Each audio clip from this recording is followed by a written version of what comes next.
با درود و احترام خدمت همه همراهان عزیز، خیلی خوشحالم که در یک شب دیگه از مجموعه برنامه‌های در خدمتتون هستیم.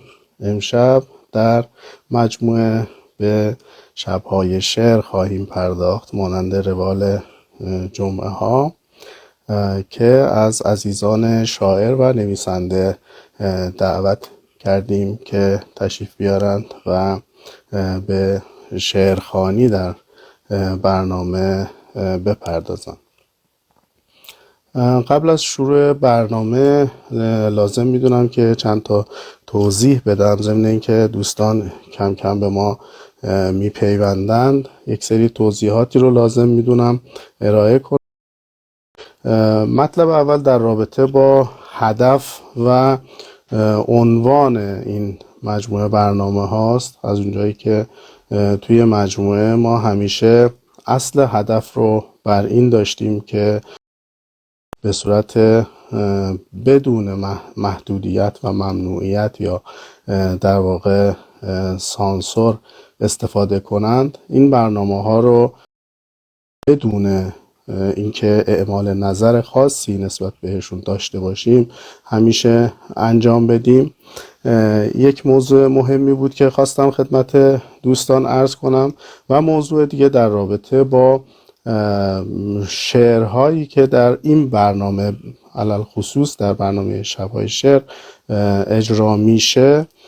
اینها از ابتدا ما تصمیم بر این داشتیم که این گونه برنامه ها رو صرفاً کسی که شاید شناخته شده نیستند، شاید در واقع اون امکانات لازم برای دیده شدن رو ندارند، این رو ما تصمیم بر این گرفتیم که برای این عزیزان شرایطی رو فراهم کنیم که اونها هم بتونن در این گونه برنامه ها شرکت داشته باشند. این یک مسئله مهم بود. و مسئله بعدی در رابطه با نوع شعرهایی که در این برنامه اجرا میشه، اون هم برای ما خیلی مسئله بود. ابتدا این که خب خیلی از دوستان عنوان کرده بودن که یک سری شعرهای خاصی خونده بشه یا به یک سری از شعرهایی که یا موضوعات خاصی رو پی میگیرند به اونها پرداخته بشه. اما از اونجایی که دخالت در انتخاب حتی شعر از نظر مجموعه ما به عنوان سلیقه در اینجور کارها بود، به همین علت حتی انتخاب شعر، انتخاب موضوعی که شاعر میخواد به اون بپردازه و این موارد رو هم ما به خود در واقع شاعرها اختصاص دادیم که خودشون انتخاب کنن.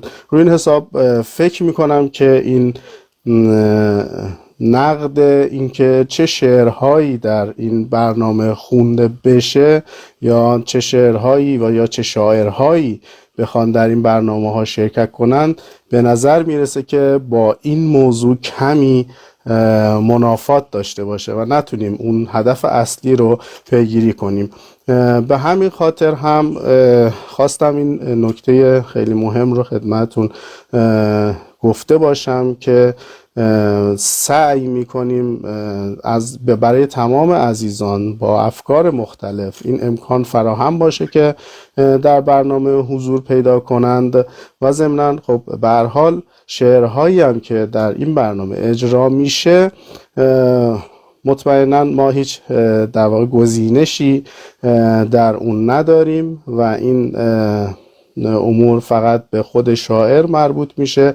فقط اگر مورد پسند و مورد قبول عزیزان واقع بشه که مطمئنا استقبال خواهد شد در قسمت کامنت ها و یا در قسمت پیام هایی که برای ما میاد، فیدبک های مثبتی رو خواهیم گرفت و به تبع اون شعرهایی که خیلی در واقع زبان حال و گویای اون نیستند قطعا خب استقبال کمتری خواهند داشت و در این مورد به مرور قطعا حمایت های شما عزیزان و اون بازخورد هایی که به برنامه ها میدید بسیار بسیار در این زمینه میتونه مفید واقع بشه و نسبت به شاعرایی که حضور پیدا میکنن، نسبت به شعرهایی که توی این برنامه اجرا میشه، اینها میتونن بسیار مؤثر باشن.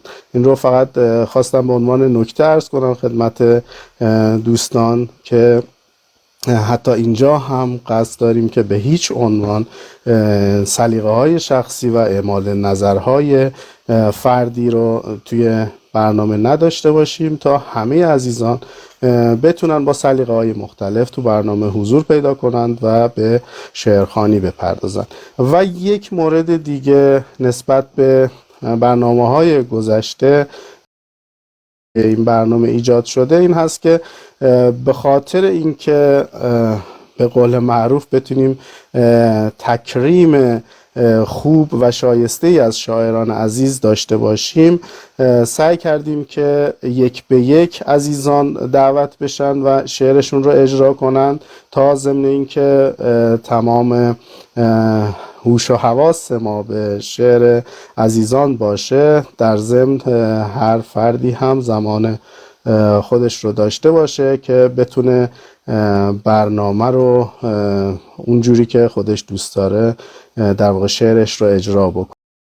من تک تک دعوت میکنم توی برنامه. فقط من درخواست دارم از دوستانی که قرار هست امروز در برنامه کنند توی لایو حضور داشته باشند که اگر فرصت شد بعد از اجرای شعرشون تو برنامه باشن و اگر امکانش بود بتونیم مجدد ازشون دعوت کنیم بیان و شعرشون رو اجرا بکنن. ترتیب خاصی هم توی برنامه نداریم، فقط من طبق لیستی که توی دستم هست سعی میکنم عزیزان رو دعوت بکنم، دوستانی که امکانش رو دارن بیان و در واقع امکان از نظر اینترنت دارن بیان و شعرشون رو اجرا بکنن. به لایو رو بدم تا من پذیرش بزنم و بیان بالا.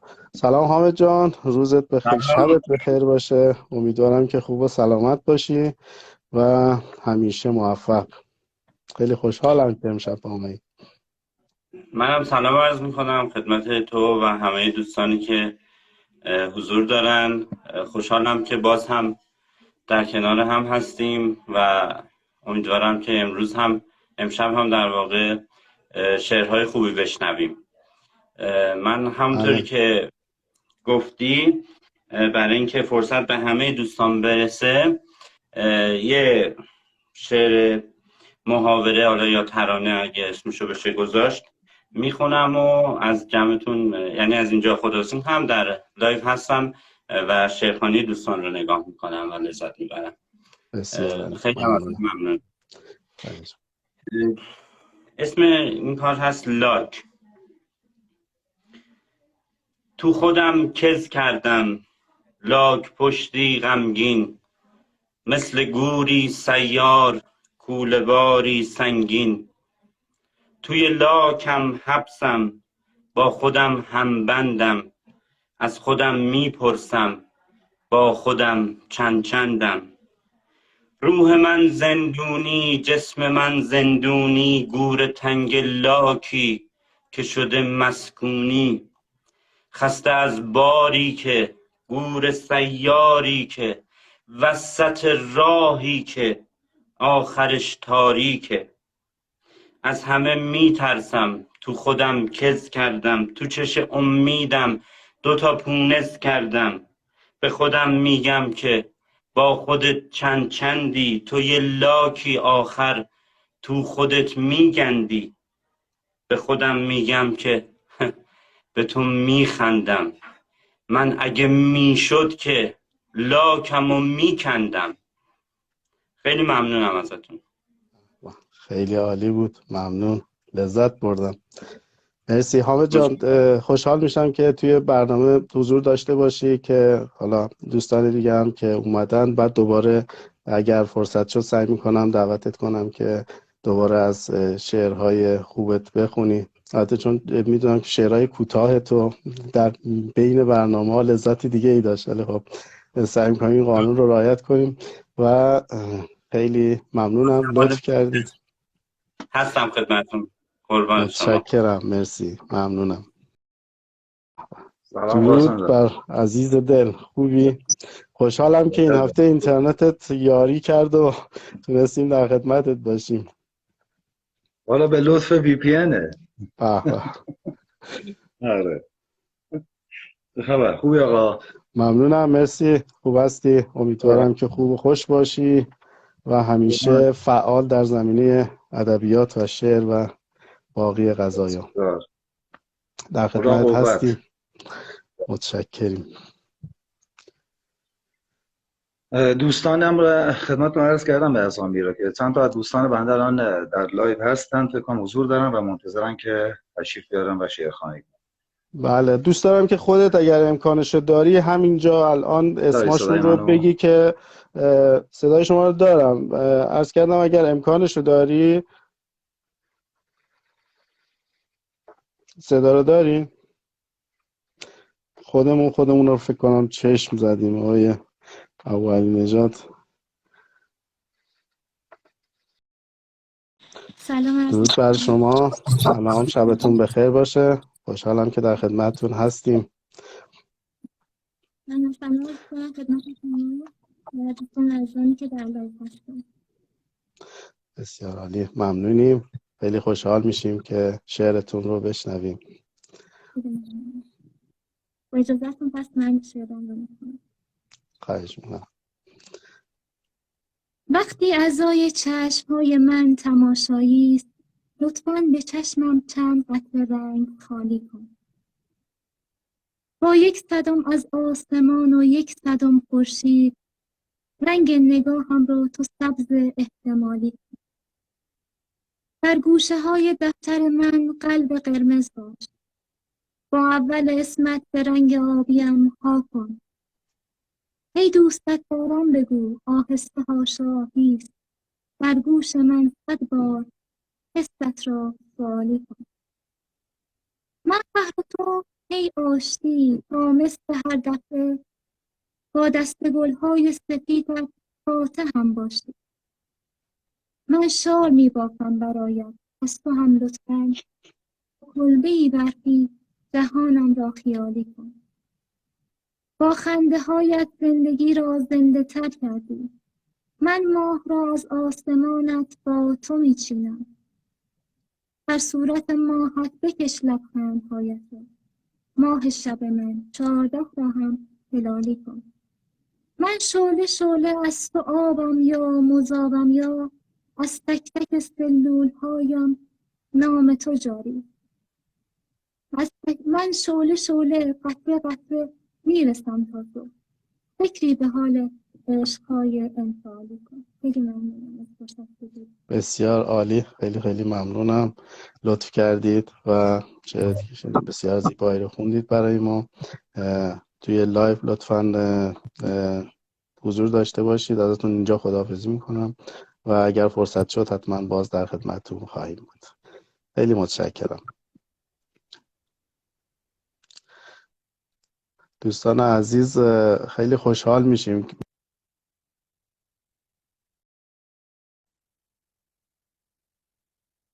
نسبت به اشعاری که عزیزان اجرا میکنند بشنویم. بخاطر اعمال سلیقه نکنیم، ولی سلیقه شما برای ما بسیار مهمه. سلام و مجدد یوسف عزیز، مجدد من تونستم تو رو دعوت کنم، امیدوارم که دیگه قطع نشه. انشالله. خب در خدمت هستم یوسف جان، بفرمایید. و اجازه غزل تقدیم کنم. خواهش می‌کنم. معلولم اما از تمامی علل بیرون، 100 اشتیاقم هست اما از عمل بیرون. این خاک این گلدان به جز زردی نخواهد داد، بنداز ما را باغبان جان لااقل بیرون میشد بهاری باشد، اما روزگار ما هرگز نمیخواهد بیاید از بغل. بیرون راه گریزی نه، اگر هم هست از میدان چیزی نمیآرم به غیر از پای شل. بیرون با این همه مرگی که میبارد شبا روزان، کی میتوان جان را رهانید از اجل. بیرون تا بازوانم لای دندانهایتان مانده است، سالم نیاید دستهایم با عسل. بیرون ترس خماری نیست، شوق نشئگی حتی، پا را که بگذارم من از حظ عمل. بیرون یوسف ترین روزگارم،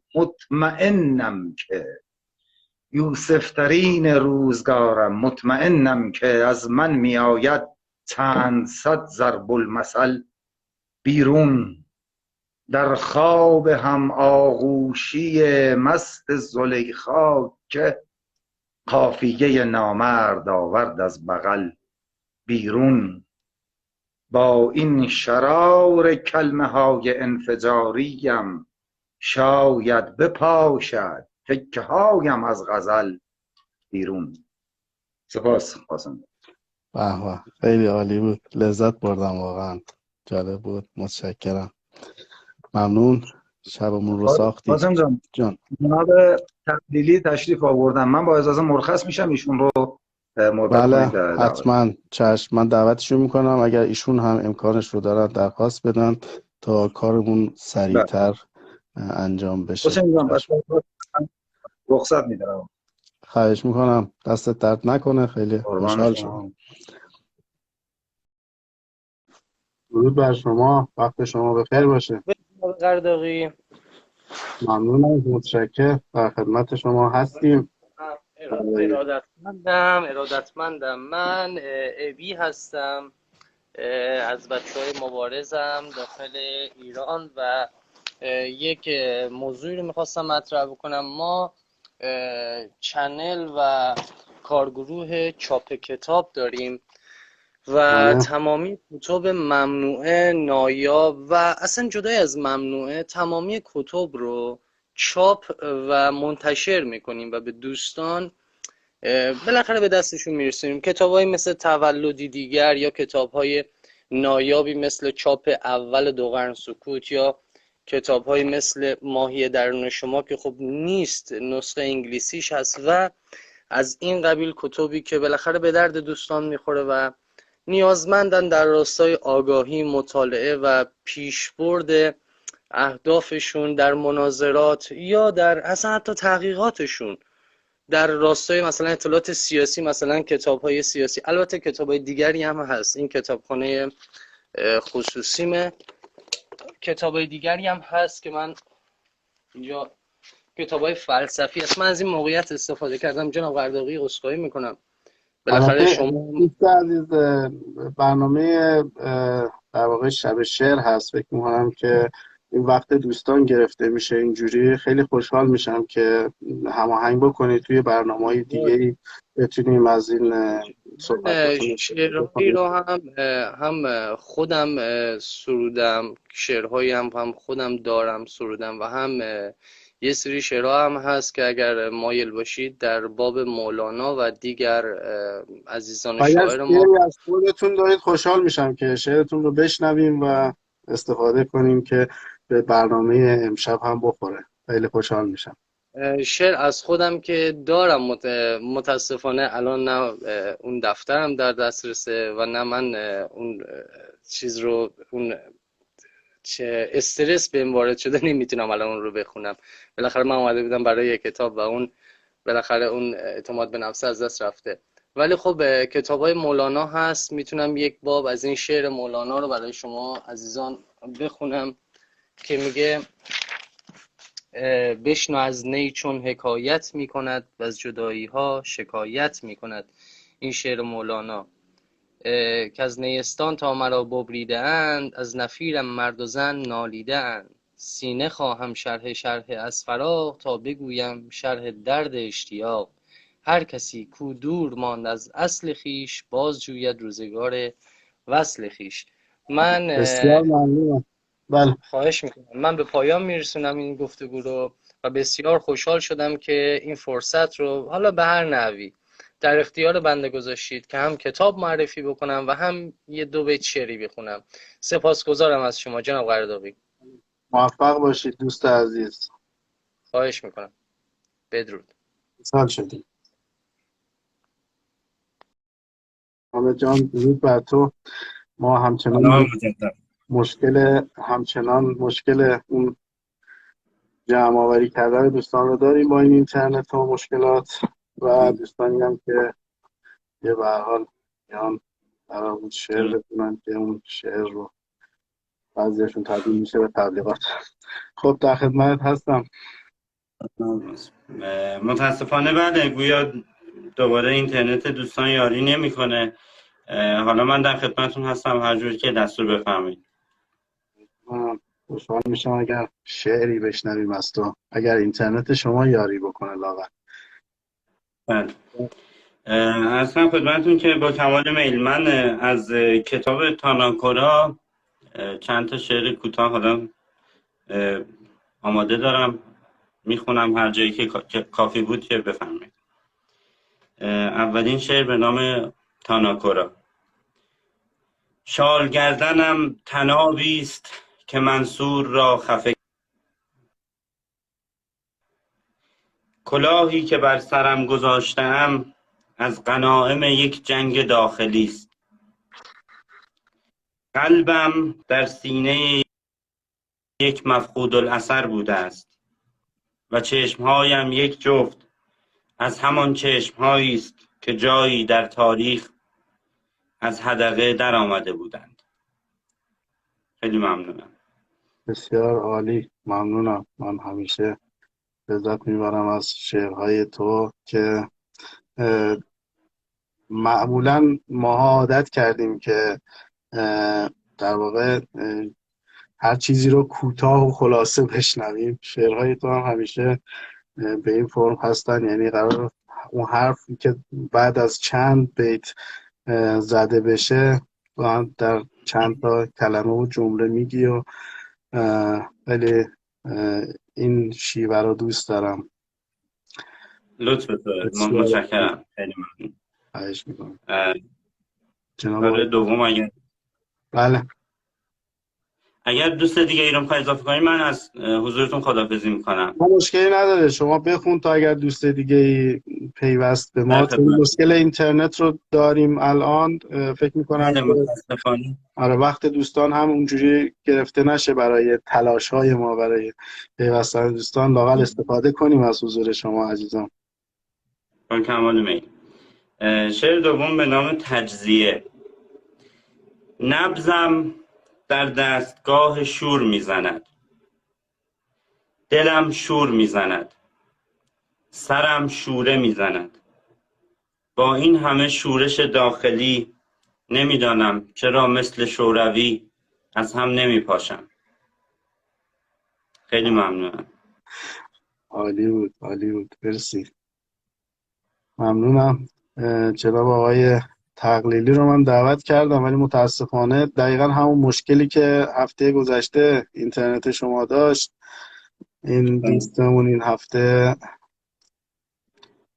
اکانتشون بهش دوچار شده و چند باری من دعوتشون کردم ولی متاسفانه این اینترنت ظاهرا با توجه به مقطع حساس کنونی من فکر میکنم یک مقدار شرایط اینترنت تو این محدوده زمانی بیش از دوره های دیگه دچار مشکل هست و این یه ذره حالا اختلال ایجاد کرده، ولی خب چیزیه که وجود داره واقعا توی بله اکثر شهرها. متاسفانه ظاهرا حتی برنامه هایی که در واقع فیلتر هم نیستند اونها هم دیگه دسترسی بهشون داره مشکل تر میشه. حالا از کجا آب میخوره. من متاسفانه الان برای چندمین بار جناب آقای تقلیدی رو دعوت کردم، ولی متاسفانه پذیرش هم انجام میشه، فقط نمیتونن بیان توی برنامه. فکر میکنم یعنی اون قدرت اینترنتشون یاری نمیده که بتونن وارد برنامه بشن. جناب تقلیدی، من فکر میکنم ایراد از مشکل سرعت اینترنت هست. من خیلی تلاش کردم که شما رو توی برنامه داشته باشم. خب حامد جان ممنونم، خیلی لطف کردی. خواهش می‌کنم. شعرهای زیبات همیشه من لذت میبرم. قربان شما. ممنون. که دوستان نیستند، من از یوسف عزیزم دعوت میکنم اگر امکانش رو دارن بیان بالا و شعر دیگری ما رو مهمان کنند. اگر دوست ما رو گرفتن تا دوستان دیگه بتونن به ما ملحق بشن. حالا از این فرصت کوتاه استفاده میکنم، من هم یک شعری اگر امکانش باشه بسیار عالی. میخونم. یکی از بسیار شعرهایی که قدیمی هست ولی در واقع خالی از لطف نیست خوندنش. قبلش اجازه بدید من دوباره این پذیرش رو بزنم که آقای تقلیدی اگر امکانش رو دارن وارد برنامه بشن. خانم ندا رو هم من چند باری دعوت کردم، اگر دوباره شعر دارن درخواست بدن من بیارمشون دوباره شعر بخونم. خانم ندا یاسمی اگر شعر دارن لطف کنن درخواست بدن که من دعوتشون کنم دوباره بیان شعر بخونن. تا ایشون درخواست میدن من یک شعر کوتاهی میخونم که بله حتما بشنویم، لذت ببریم. خواهش می‌کنم. این شده به زنان ایران، در واقع زنانی که متاسفانه حتی جنس دوم هم در ایران حساب نمیشن. دختر باد و بهار، وطنش بوی نفت میداد و تنش بوی نفتالین و دهلیزهای احساسش طعم اشک. کوله بار شکستهایش بر دوش و رخوت همبستریش در دست. خیره در افق راه می‌پیمود، قدمهایش آه در نهاد زمین می‌نهاد. چهره‌اش از فرط نفرت می‌سوخت و نفرین زبانش را گزیده بود. در آوار تنهایی مردش را در تیربار سکوت کرده بود. صدای کفش‌های نیلوفریش در ازدحام جنگ مردانه چاشنی قرن 20 بود و حرمسراها از حمام فین تا کورتاژ هزاران جنین در نفی جنسیت رگ می بریدند. لنگان در خاطرات خود قدم برداشت، آستین به اشک کشید، شبهایش را به اباطیل سپرد و در آفتاب نو نیم روزی جدید را به آغاز لبخند و رضایت از فردایی دلپذیر پر کرد.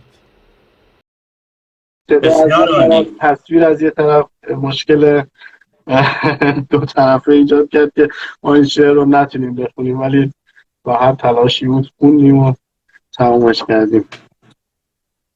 دست شما درد نکنه، بسیار عالی بود. من لذت بردم. متشکرم. ممنونم. مرسی. از کنم دوستان رو من دوباره دعوت میکنم. دوست دیگری هست من دعوت کنید من در خدمتون باشم یا هر جور که صلاح میدونید. خواهش میکنم حامد جان. دوستان خانم ندا رو من پذیرش دادم، اگر بتونن به ما بپیوندن. بله. سلام مجدد سلام عرض میکنم خدمت شما و سلام مجدد، خیلی خوشحالم دوباره با ما هستید. در خدمتتون هستم. من یه غزل کوتاه میخونم و مسئولیتون هستم. فقط جسارتا لطفا یک مقدار بلندتر، صدا ضعیفه. اصلا این مقدار ضعیف بودم. نگاه ساعت بیدار شب خدا حافظ، هجوم حسرت هذیان و تب خدا حافظ، دلیل خاطره خیس و چشم منتظرم، تو دوست داشتن بی سبب خدا حافظ،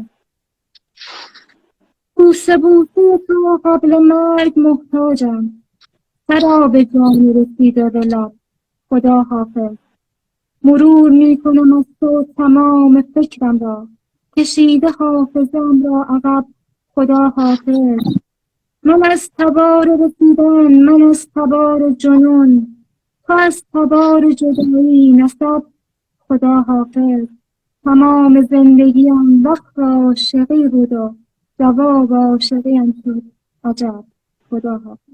خیلی ممنونم. بسیار عالی، بسیار عالی. خیلی بود، ممنونم، خیلی لطف کردید، لذت بردیم از شعر زیبا. ممنون ازتون. متشکرم. خب دوستان دیگه من میخوام یه دخالتی کنم، بگم که اگر دوستان دیگری رو امکان این که اضافه کنیم نداریم، من از حضورتون مرخص بشم و آقای اولی نژاد یک بار دیگه اضافه بشم بجم و یک شعر دیگه مهمونمون کنن و خودت هم شعر دیگری بخونی. بله. آفرین ندا.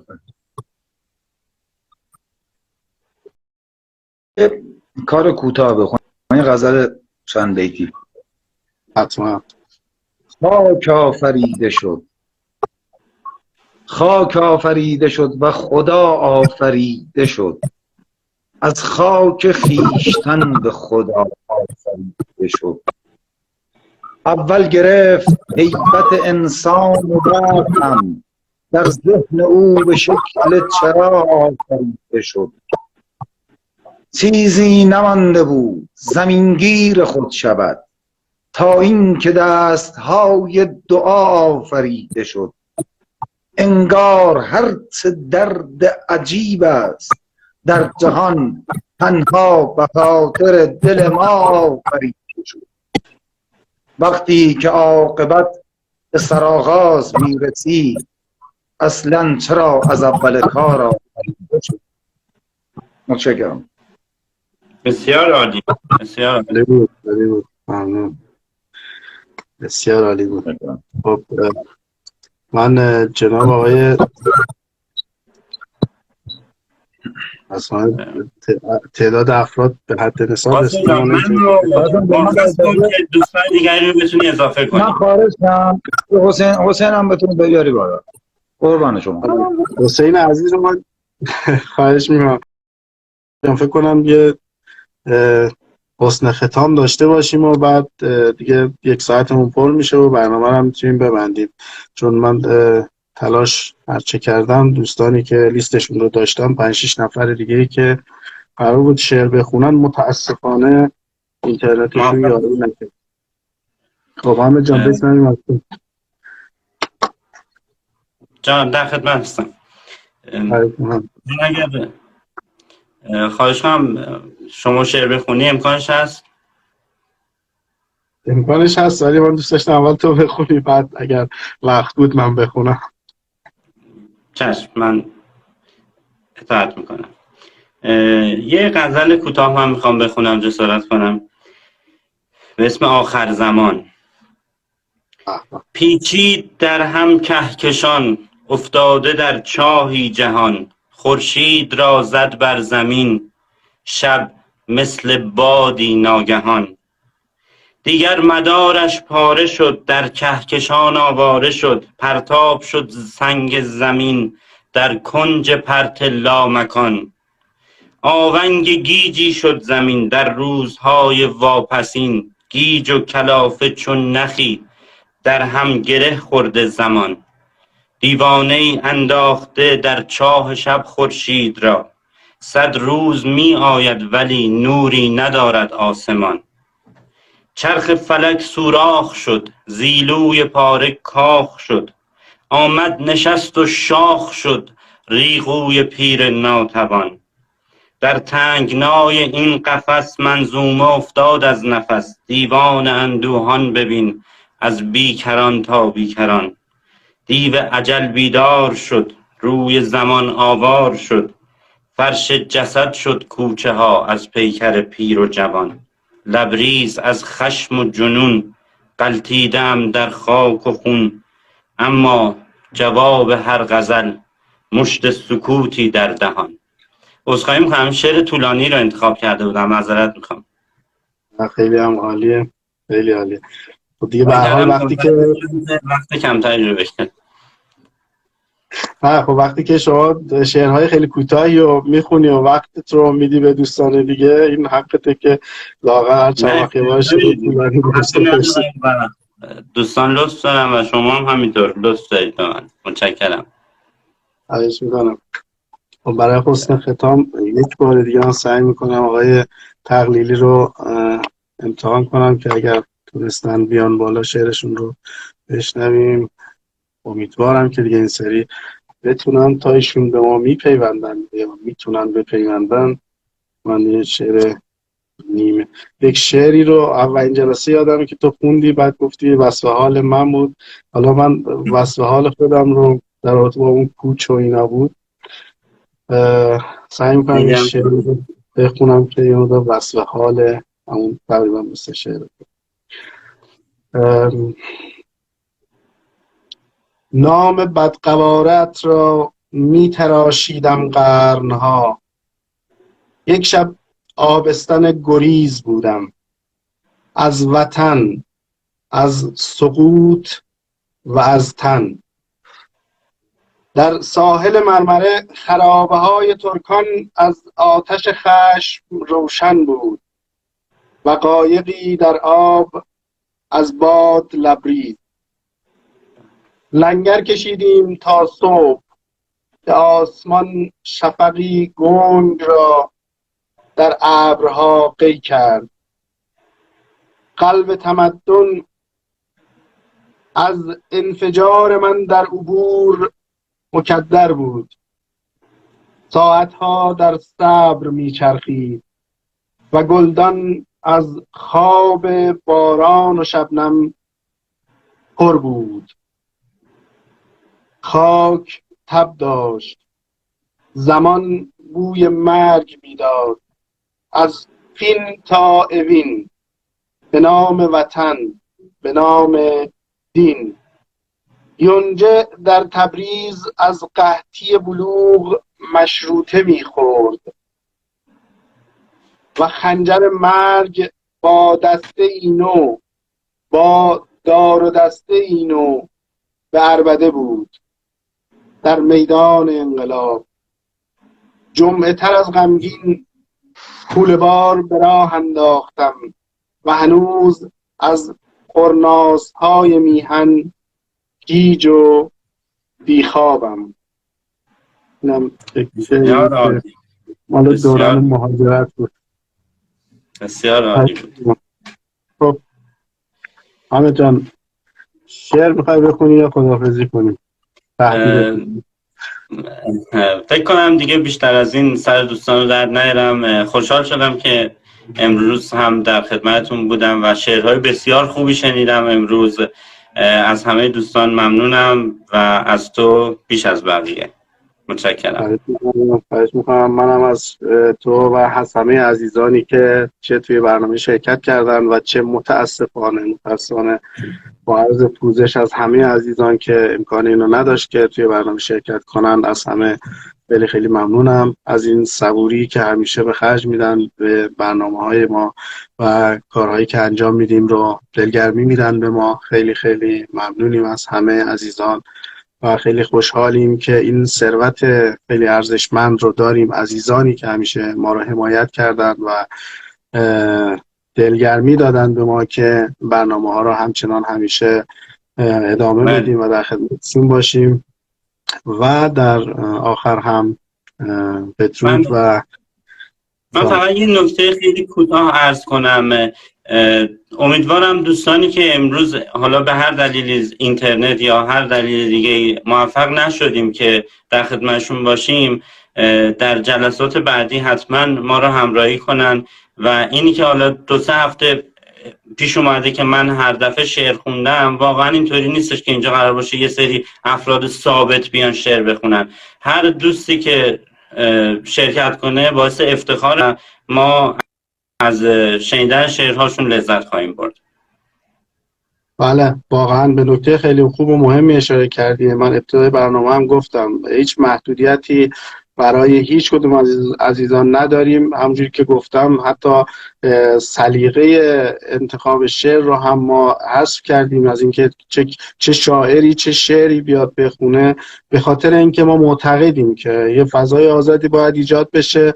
این شنونده است، این مخاطب هست که با تشویقهاش یک نفر رو میگه کارش خوبه و اون علاقمند میشه و ادامه میده، و یا اینکه به هر حال اگر شعری مورد پسند بعضی از دوستان نبود، به هر حال این هم امیدواریم که تو بازخوردها ما همه اینها رو بشنویم و ببینیم. عزیزان حتما فایل ذخیره شده دوستانی که میبینن بعداً پیام بذارن برای ما، بازخورد بذارن که ما دلگرمتر این برنامه ها رو پی بگیریم. خیلی خیلی ممنونم از همه عزیزان که لطف کردن و با ما امشب همراه بودن و همچنان در پناه خرد باشید و سالم و امیدواریم که همیشه موفق باشید. شب همگی خوش. شب.